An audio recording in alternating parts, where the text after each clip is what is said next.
Hayden?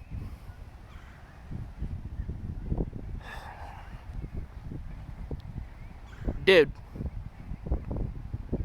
Oh, for fuck's sake, man, come on. We're not gonna do this shit. Hey. You good? Yeah. Feel that? Yeah. It's, eerily familiar. You're telling me.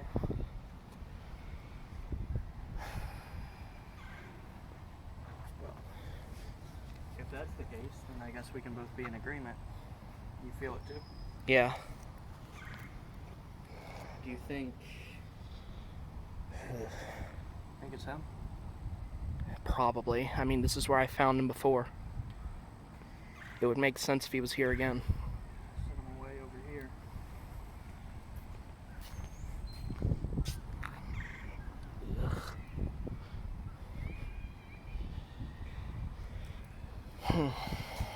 Let's take a walk.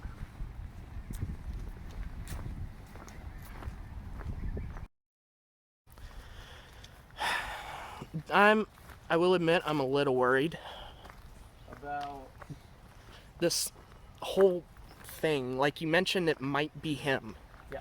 And, I mean, we didn't exactly leave on the best of terms. No, you didn't. Not at all.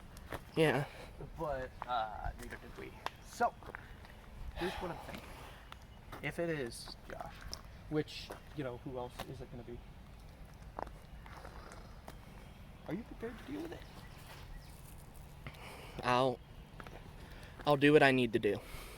Yeah, I know, you can say that, but Alex, are you prepared to deal with somebody who has a hate boner for me? You know, I've spent like a couple weeks with you, and I can get it. But I get what you mean. And I really don't know. He's just so fucking clueless.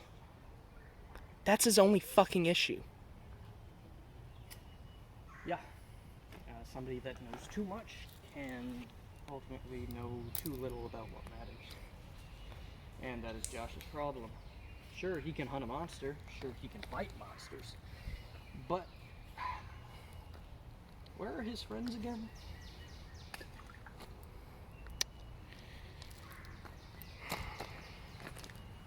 Yeah.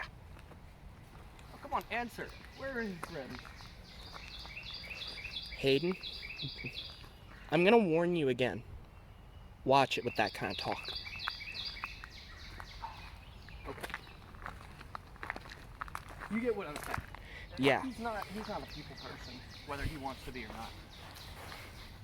So, do you think when he comes out of that little hole in the ground, when that energy forms and Joshua Kingsley comes out of it, do you think he's going to see you as a friend or foe with you standing near my side? Shit. So, that is why I brought you here. Well, that and we sense the energy, but that is primarily why I brought you here, to think. And I need you to think long and hard about what I'm going to ask you next. I'm putting together a team. Oh, this always goes well. We need to deal with Kingsley, or any of those threats, mind you, one way or another. And you and I don't cut it. I mean, I'll pride myself on what I'm capable of doing, what the Reaper inside of my blood makes me capable of doing, but I will not discount Kingsley. He laid me out. Yeah, I saw. And he'll lay you out too. Possibly even worse. Or, better, he doesn't lay you out and you explode and nuke the Earth. Which, mind you, I'm getting used to this Earth. No offense, by the way. So, I mean, we put together a crew. My time in Amalgus, I was privy to a bunch of classified evidence, mind you. Because my task force was sent after classified things. And I learned something very interesting about Amalgus. Did you know that you're not alone in this world? Really? Really? Wow. I didn't know. I didn't know there was an idiot standing right in front of me. Did you know that you're not the only Alex? I mean, I kind of assumed that considering how many Joshes I've seen.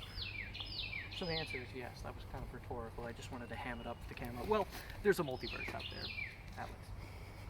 There is a multiverse out there, and it is bigger than anything you can comprehend. It doesn't just span other worlds, not other planets, not other dimensions even. I'm talking other realms, other timelines, dreams, planets, memories. All of that coincides and exists within this one central life stream. Now, Amalgus called it Prime. I don't care what you call it, but it's going to be very vital to us soon because I am going to be able to crack it open like a fucking egg. That sounds unhealthy. Well, maybe for the ones that don't comply. But I'm sorry, excuse me? you can't expect to just go into somebody's world and them not see you as a threat, right? I mean, you saw my appearance with Josh. I showed up and I was like, hey, buddy, or whatever I said. Okay, but yeah, you are kind of threatening. I'll wear something more colorful. What's threatening about me? Come on. You kind of act all high and mighty and kind of, you know, appeering out of the void. That's the thing, Alex. I'm not high and mighty in those worlds. You see, when I leave this little veil of, what do we call it? Alpha? Ew. When I leave my alpha, I am no longer in my universe. Therefore, my powers, my energy, the Reaper's influence doesn't quite apply to me. I will be about as strong as the strongest little blast of energy that I can manifest. What? I won't be powerful if I go into somebody else's. Okay, but like I left my universe and I still can blow a lot of shit away. Because you generate power, Alex. We've been over this. Your body, for some reason, thinks it's super poggers. Is that what the kids say, poggers? It just generates this music. I don't know how, I don't know why. Alex, please don't believe me. Never say poggers to me again. Okay, so how exactly do you go about, you know, going to these worlds and keeping your power so you don't end up like a bargain bin Frankenstein's monster but without the lightning? Well, Alex, that's a good question. And a good comparison, mind you. You see, Amalgus called it Project Zero. A rock? It's so much more than a rock.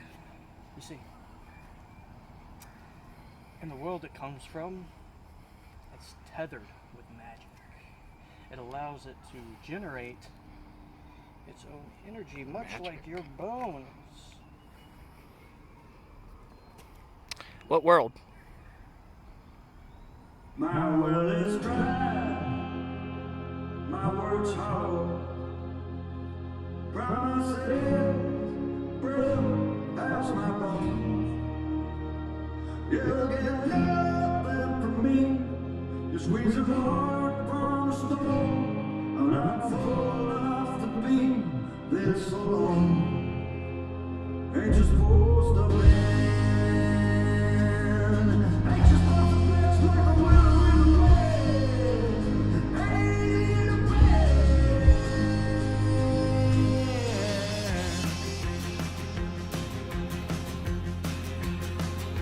and whoa, who stayed behind?